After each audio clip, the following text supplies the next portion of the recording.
All right, we are back and now joined by the contingent from Texas Tech University, Coach Krista Gerlich in her third year at Texas Tech, and with her two student athletes, senior Bryn Gerlich and senior Bree Scott. Coach, welcome. Thank you.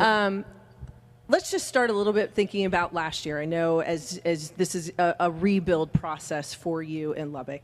3 of your Big 12 wins last year were over ranked teams in this league. At the time, they were in the top 25. So we all know that this is just a strong lead every year, top to bottom.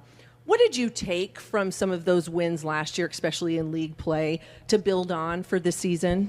Yeah, we talked a lot with our kids about believing in themselves, having that confidence, and building off of those wins. You know, they know that they can play at a high level and with anybody in our conference. And if you can do that, you're going to really progress, in the postseason.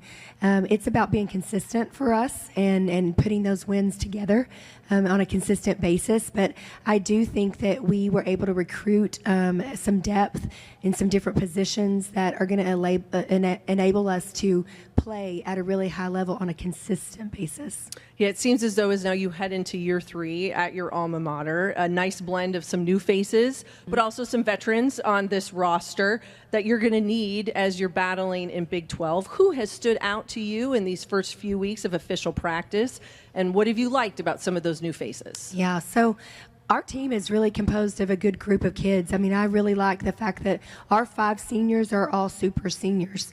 And so they have played Division I basketball for a long time, right? The old people in the league, yes, right? Is that what we say? But what I like is that all of them have played in my program for at least 2 years. Okay. Bryn being the only one that's played, this is her 3rd year. Mm-hmm. So I think that we've got some really good experience and knowledge of what our philosophy is, what our program looks like, you know, what we want to do on and off the court. So I think that really helps. I think that obviously these two have done a great job in the preseason. Bree Amber is finally healthy, yes, and that's been a huge blessing. We saw what she could do when she can get on the court for an extended period of time last year, and we are expecting some really great things from her.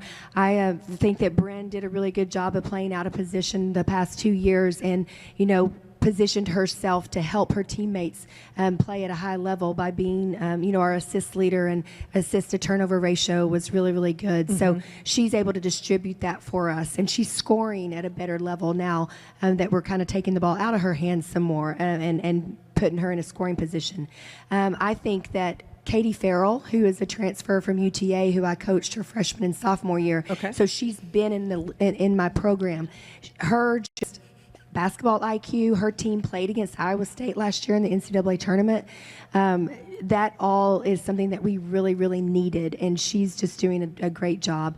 And then I would say that Riley McKinney, who is one of our returning guards that can score at a pretty high level, had a really good offseason, and I'm expecting some great things from her. That's fantastic. All right, I'm going to pose a couple questions here to the young ladies. And again, if any of you out here in the crowd have a question, please raise your hand, and Rachel and Christopher will bring a mic over to you. Bryn, your mom, I say your mom, coach, mom, all the above. It seemed as though last year, in any game that we watched, your role on the floor could have changed minute by minute, whether that was scorer, distributor, etc. She's mentioned your scoring, that has elevated here coming into this year. What did you focus on in the offseason, knowing that you'd be coming back for this 5th season? Yes, this offseason, honestly, we focused a lot on me getting back into position that I'm used to more than anything. Getting that confidence back in my shot, getting the confidence to shoot it. And so that was a very big emphasis on my offseason, but also just being able to stay versatile and be able to be the utility player that they need and play whatever position that is needed. Awesome. Bree, your season, it was hijacked last year. For everyone that doesn't know, she missed all but 8 games last season with injury. Really hijacked, never able to get over the hump, never able to feel 100% healthy. How do you feel now, and what are you looking forward to the most of getting back out on the floor this season? I feel great. Like Coach said, I'm at 100%, so that's really great. Coming into this season, I'm just looking forward to enjoying this last year with my teammates. I'm in a safe environment, a healthy environment, and so it's really easy for me to enjoy it when sometimes seniors just be looking so far in the future that you don't really enjoy the moment. So I'm really just looking forward to enjoying this last year with my teammates and, making history. And once you got healthy, I posed the same question to you that I posed to Bryn. Just what was your area of focus and thinking this is what I need my game to bring to the floor this year for your squad?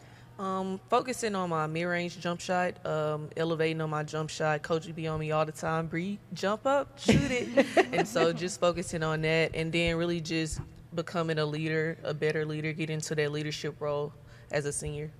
That's fantastic. Okay, make a quick pause in case I've got anybody here that has raised their hand. Well, Coach, I would come back to you. As you look at this league, it doesn't get any easier any year.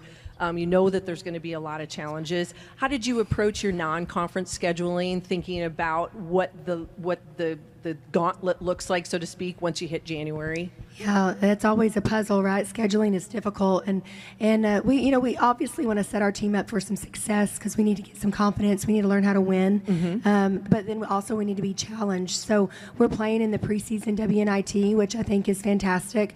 We're hosting 2 games back to back against very experienced teams who've played NCAA tournament experience last year, and then we're traveling on the road as well. To get that experience. We're playing in a tough environment or a tough tournament at Vegas that I think is going to test us on the road, and I think that's going to be really good for us. And then we're going to get to play in front of our home crowd, and like I said, learn how to win and just get people in the seats that are excited about Lady Raider basketball again, and just preparing us to be confident going into the Big 12 tournament or Big 12 play, because we know what a gauntlet that is. Every night we're going to have to step up and play. Yeah, that's fantastic. All right, now if nobody has any other questions, we are going to move on, let these 3 head to their next media extravaganza out there that you all get to do. We will have student athletes and the coach from Kansas State University in just a moment. Thank you all for being with us and being here today, and best of luck all season long. Thank you. Thank you.